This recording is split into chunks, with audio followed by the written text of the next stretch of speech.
Alors la journée s'articulait autour de 4 axes, c'est-à-dire que la matinée était découpée en 2 tables rondes.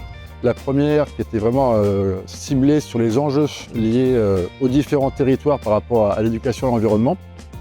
Il nous semblait important de faire le lien entre les territoires ruraux et les territoires urbains. La deuxième table ronde était une table ronde inversée, donc on partait des questions des participants pour ensuite que les intervenants puissent apporter des éléments de réponse, en tout cas, par rapport aux freins qui peuvent être rencontrés dans la mise en place de cette éducation à l'environnement, les freins, les difficultés, les obstacles, et puis éventuellement déjà réfléchir à quelques pistes d'action. Et puis après le déjeuner, l'après-midi a été consacré d'abord à des ateliers d'échange de pratiques. Donc pendant 45 minutes, les participants pouvaient échanger avec une structure qui avait mené et mis en place un projet en lien avec l'éducation à l'environnement. Et sur la dernière partie de la journée, des petits stands, donc le nombre de 6, où les participants, toutes les 10 minutes, tournaient pour pouvoir participer à 3 d'entre eux.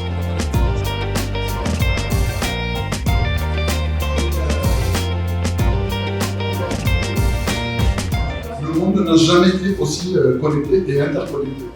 Et pourtant, dans ce cadre-là, on a peut-être perdu la connexion la plus importante, celle de l'humain à son environnement. On fait une rencontre au niveau régional, donc il y a des acteurs institutionnels, des responsables associatifs, il y a des acteurs locaux du département ou de la proximité qui éventuellement sont là, mais l'objectif pour nous c'est de développer ça au niveau régional. Que quand les élus locaux et les responsables d'animation locale se posent la question de savoir comment ils vont construire un accueil pour des mineurs, comment ils vont mettre en place des activités, qu'ils puissent aussi construire le projet avec des apports, des réflexions expertes sur une question en particulier. Là, c'est donc l'environnement et comment faire pour développer ces activités pour les jeunes.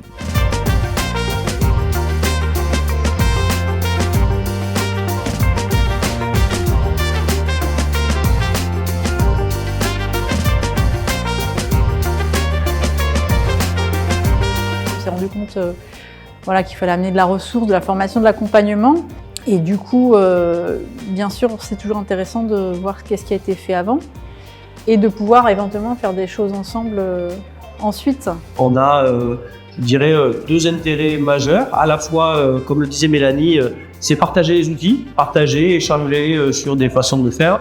Et puis aussi, pour nous, faire connaître un dispositif qui s'appelle le dispositif de labellisation de centre AR. Et puis de pouvoir aussi échanger justement sur les outils utilisés par d'autres, pouvoir faire évoluer nos propres outils aussi et notre propre démarche. Et ça, c'est possible qu'elle a la rencontre.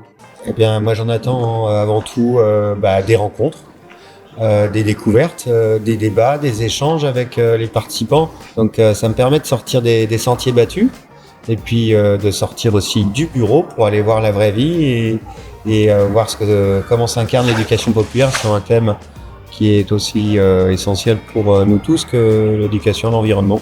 Ce qui était important aussi, c'est de pouvoir faire réseau, donc de mobiliser un maximum d'intervenants, que ce soit associatifs, collectivités ou autres, pour travailler ensemble sur une thématique qui nous concerne tous. Ce qui m'a déjà frappé, c'est l'énergie collective qui se dégage d'une journée comme ça, ce militantisme qui est quand même partie prenante de l'éducation populaire. Donc, parler d'une voix commune, ça donne toujours plus de force, évidemment.